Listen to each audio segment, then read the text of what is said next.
Hello friends, কেমন আছেন সবাই? আশা করছি সবাই ভালো আছেন। আজকে নতুন একটি রেসিপি নিয়ে চলে আসলাম। আজকের রেসিপিতে থাকছে পাকা আমের বরফি। এই বরফিটি মুখে লেগে থাকার মতো অতুলনীয় স্বাদের হয়ে থাকে। আশা করছি আমার আজকের ভিডিওটি প্রথম থেকে শেষ পর্যন্ত দেখলে আপনাদের অনেক ভালো লাগবে। এই বরফিটি তৈরি করতে খুব বেশি সময়ের প্রয়োজন হয় না এবং খুব বেশি উপকরণও লাগে না। তো চলুন কথা না বাড়িয়ে এই বরফিটি তৈরিতে কী লাগছে সেটা দেখে নেওয়া যাক। লাগছে ম্যাঙ্গো পাল্প বা পাকা আমের রস। আমি এখানে 1 কাপ পরিমাণ পাকা আমের রস নিয়েছি, 1/4 কাপ চিনি নিয়েছি, বাজার থেকে কেনা শুকনো নারকেলের গুঁড়া নিয়েছি 1 কাপ পরিমাণ, 3 চামচ সুজি নিয়েছি, 3 চামচ গুঁড়া দুধ, 2 চামচ ঘি নিয়েছি। চুলায় একটি প্যান বসিয়ে দিয়েছি, দিয়ে দিচ্ছি 1 টেবিল চামচ ঘি। ঘিয়ের পরিবর্তে আপনারা বাটার ব্যবহার করতে পারেন, তবে তেল দেওয়া যাবে না।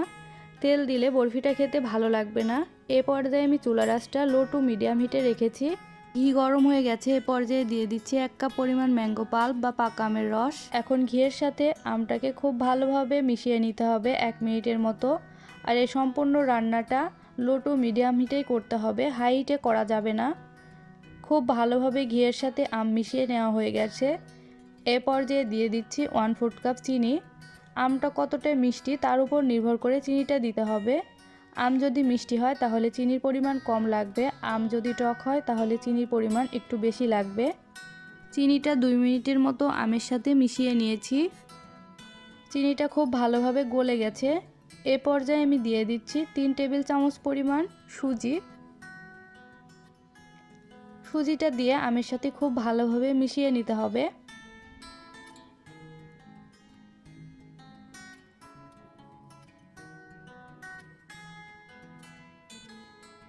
সুজিটা খুব ভালোভাবে মিশিয়ে নেওয়া হয়ে গেছে। এ পর্যায়ে আমি দিয়ে দিচ্ছি নারকেলের গুঁড়া। আমি এখানে 1 কাপ পরিমাণের নারকেলের গুঁড়া নিয়েছি। আমি আস্তে আস্তে দিব আর মিশিয়ে নিব। সম্পূর্ণ নারকেলের গুঁড়াটা আমি একবারে দিব না। আপনারা চাইলে এখানে নারকেলের গুঁড়াটা একটু বেশিও নিতে পারেন। আমি 1 কাপ পরিমাণ নিয়েছি, আপনারা 1.5 কাপ পরিমাণও নিতে পারেন।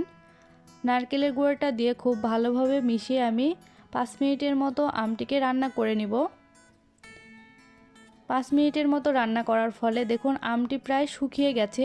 এ পর্যায়ে আমি 3 চামচ পরিমাণ গুঁড়া দুধ দিয়ে দিব। গুঁড়া দুধটা দিলে আমের বরফিটা খেতে অনেক ভালো লাগবে, এই জন্য অবশ্যই গুঁড়া দুধটা দেওয়ার চেষ্টা করবেন। আবারও দিয়ে দিচ্ছি 1 টেবিল চামচ পরিমাণ ঘি। এখন খুব ভালোভাবে আবারও আমের সাথে মিশিয়ে নিব। এইভাবে আমি আরও 2-3 মিনিটের মতো রান্না করে নিব।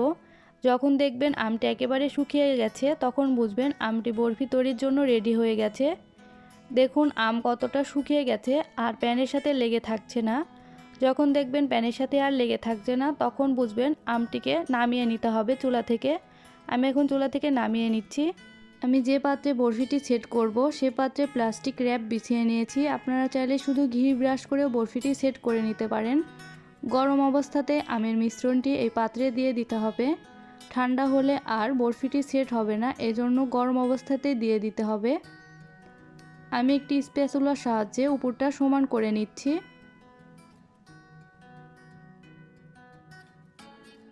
সমান করে নেওয়া হয়ে গেছে। আমি এখন যে শেপে বরফিগুলো কাটবো সেই শেপে আমি হালকা দাগ কেটে রাখছি, তাহলে পরবর্তীতে কাটতে সুবিধা হবে। আমি কিছু পেস্তা বাদাম এবং কাজু বাদাম দিয়ে ডেকোরেশন করে নিচ্ছি। আপনারা চাইলে আপনাদের পছন্দ অনুযায়ী ডেকোরেশনটা করে নিতে পারেন। বাদামগুলো দিয়ে আমি একটি স্প্যাচুলার সাহায্যে গরম অবস্থাতে চেপে চেপে বসিয়ে দিব। এভাবে আমি বাইরে 1 ঘন্টার মতো ঠান্ডা করে নিব, তারপরে ফ্রিজে রেখে দিব 2 ঘন্টার জন্য। 3 ঘন্টা পরে ফিরে আসলাম। মিশ্রণটি এখন সম্পূর্ণ ঠান্ডা হয়ে গেছে। আমি এখন তুলে নিব। প্লাস্টিক র্যাপ দেওয়ার ফলে তুলতে কোনো অসুবিধা হয়নি। এখন আমি কেটে নিচ্ছি। আপনারা আপনাদের পছন্দ মতো সাইজ করে কেটে নেবেন। আমি এরকম 4 কোনা করে কেটে নিয়েছি। আশা করছি আমার আজকের এই রেসিপিটি আপনাদের ভালো লেগেছে। আমার এই রেসিপিটি যদি আপনাদের কাছে ভালো লেগে থাকে তাহলে আমার চ্যানেলটি সাবস্ক্রাইব করে আমার সাথেই থাকবেন, যাতে করে নতুন কোনো ভিডিও দেওয়ার সাথে সাথে নোটিফিকেশন পেয়ে যান। আজকের মতো এই পর্যন্তই। সবাই ভালো থাকবেন, সুস্থ থাকবেন। দেখা হবে নতুন কোনো ভিডিওতে।